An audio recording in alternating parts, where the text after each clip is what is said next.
it isn't so straightforward to determine what our place is in the world. And the thing that really got me with regards to that wasn't the good that we could do, but the harm that we can do. Because you can debate about the good we can do, but you cannot debate about the harm we can do. That's done.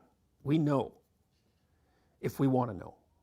Yeah. And I think my experience was when I took that seriously, which meant understanding how that was about me, about that Auschwitz was about me, and that the Stalinist camps were about me, then, well, that reorients you.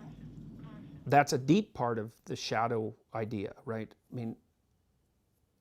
And I think that is part of the idea of taking the sins of the world onto yourself. It's like you're a human being, so you see what human beings do. That's you. And you might say, well, I'd never do that. It's like, don't be so sure about that. In fact, the probability that you're wrong is extraordinarily high. Especially if you think you wouldn't. Well, that's yes. And it isn't self-evident that the default position is heroism in the face of the advance of evil. In fact, quite the contrary. So it's highly probable that you would be on the side of the weak who are transformed into oppressors. And that's a very terrifying realization if you take it seriously, which you should. And I do believe that if we don't take that with sufficient seriousness, we are not going to survive, because we're too powerful to be naive. And that was something that Jung insisted on, especially after the invention of the hydrogen bomb in particular. It's like, if you're going to play with fire, you better be a master of fire. What are the prerequisites for true knowledge and understanding? Because it seems to me that intelligence is only a small matter of seeing and understanding properly, and it takes a certain amount of moral courage. It takes a certain amount of having done the work of introspection, having done the work of deep introspection.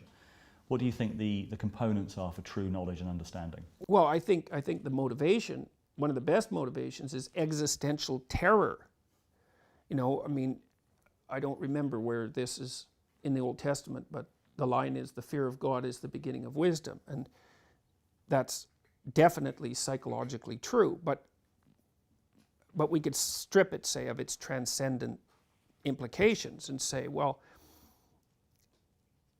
for me anyways, I wasn't motivated to be serious until I knew what I was capable of in the most negative way. Because you don't take yourself seriously until you know that you are an evil monster. And you don't take that seriously until you know what that means. And so, but once you know what that means, especially if you find that out consciously, say, then you're in a position to start taking yourself seriously enough so that you might be willing to learn what you need to learn to become wise. You have to see yourself as an Auschwitz camp guard, and you have to see yourself enjoying it.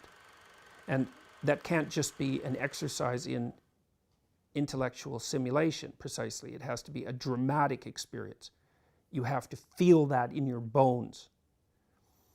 And then you have to decide, and you have to give the devil his due. There's something very attractive about predatory power. And you might even say that it's preferable to pathetic weakness. Now, I'm not saying that, but you could make a case that it is. Because you could say that the person who's pathetically weak would like to be a predatory tyrant, but just doesn't have the ability. And that's a Nietzschean criticism of standard morality, I would say. But then, is there something higher than predatory power?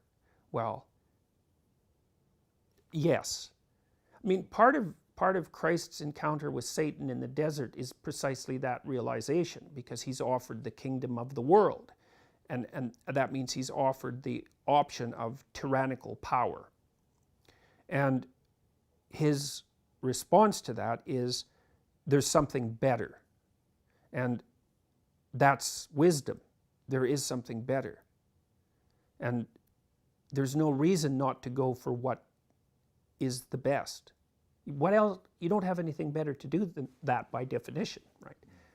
So why not work for the betterment of being and abandon your resentment and your hatred of humanity and your self-contempt and take on the responsibility of the horrors and catastrophes of human existence, and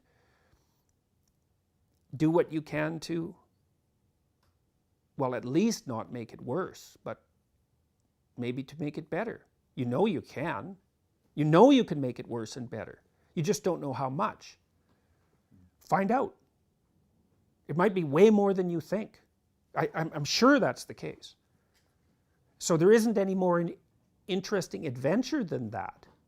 You know, find out how much good you can do in the world. And not in this moralistic, thou shalt not way, but in a forthright, noble, courageous, eyes wide open, articulate, embodied manner. And then God only knows where we could get. So Let's see. let's find out. That would be good.